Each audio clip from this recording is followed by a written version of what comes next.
Protectors of the Grid. Chapter 53. So Patty was able to shift the dress rehearsal to the new moon, Tara confirmed. Ben nodded. No problem, and all the investors are going to be there. All the investors, he emphasized. Good, now let's define our intention for this ceremony. Ben's face looked blank. It's the purpose, Ben, Will interjected. The reason to do ceremony, defining what we hope for the outcome. Well, we want the test to be successful, right? Ben guessed. Tara nodded, then added, Go deeper, Ben. Charlie stretched, then resettled. We want this technology to serve humankind. We want it to connect people to those they love, especially during important events like weddings, funerals. Births, celebrations, Ben added. Business meetings, too. Negotiations, not only for making money, but for bringing prosperity and peace, Charlie continued. Scouting locations for proposed building projects to gather info on environmental impact quicker and cheaper, Will contributed. Finding people, children maybe, who are lost, assessing damage after natural disasters, Tara added. And for everything positive the ferry has the potential to do, there is a potential for destruction, Will reminded them. Spying with the intention of stealing, dominating, or suppressing. Yeah, Big Brother on a global scale, the kind of power you don't want to fall into enemy hands.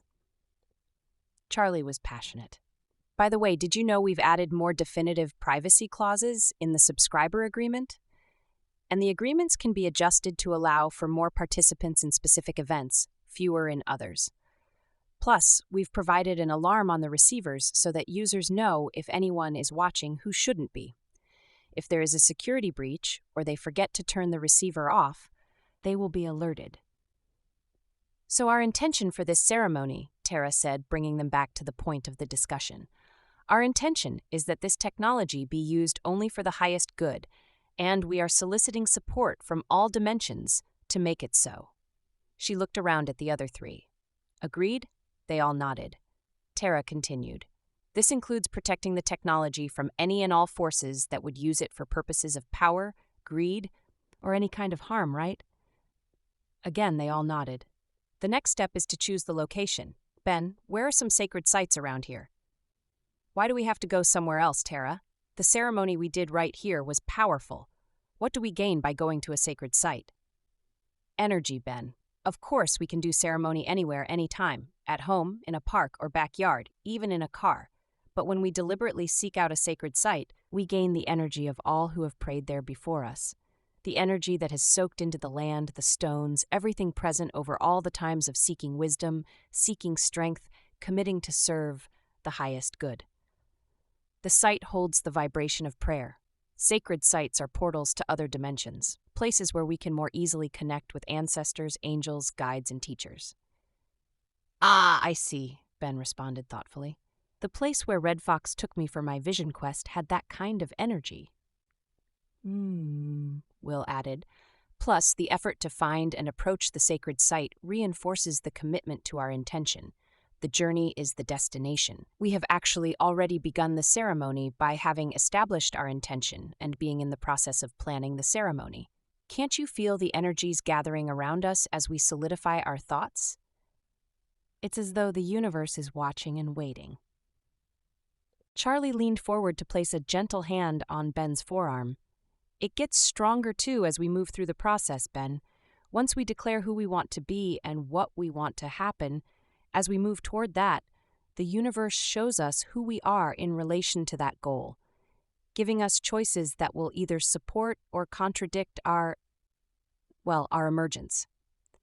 That makes us sound awfully important to the universe, Charlie, when we're just ordinary people. Will agreed. We are important, Ben, and also unimportant. We are important because every one of us is a unique aspect of the divine with the potential for as deep a relationship with great mystery as we wish. And that said, each of us is as insignificant as a raindrop in a hurricane. Paradox, Tara explained. The things that appear to be mutually exclusive but that are in fact both true. Okay, so sacred sites. I don't know of any. How can we? Tara was already keying in search criteria on her notebook computer. She grinned as she waited for the results to show up on her screen. Magic, she grinned, then scanned the links. The others waited silently. They noticed when she spotted and clicked through a particular link. When it's this easy, You know you are being guided, she commented. This is it. And she shivered. Feel the god bumps? This is a powerful, ancient place calling us to it. She sat up straight, a glow emanating from her face. We're going to North County, out in the desert. Now they could all feel a tug inside, as a heart might feel heading home. We need gifts, Tara declared, standing suddenly. What kind of gifts? Ben wanted to know. Cornmeal, tobacco, Will began. Flowers, fruit, Charlie added. Songs, poems, drawings. Different things feed different beings, Ben, Will explained. Minerals offered in a despacho, which is an offering to the unseen worlds, feed the tree spirits, the Malkis and the Akis. Animal fat, which is energy, feeds the Tirakuna, the Watchers. Anything from humans feeds the ancestors, etc. Candles, magazine pictures, it is all representational and absolutely real. Expressions of Aini. Tara held up her hand to signal wait just as Ben opened his mouth to ask. Aini is sacred reciprocity. Today for you, tomorrow for me.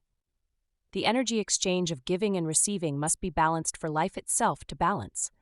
Without balance, life falls into chaos and disorder, causing pain, creating hucha, that dense, heavy energy of hurt and despair that drags you down further.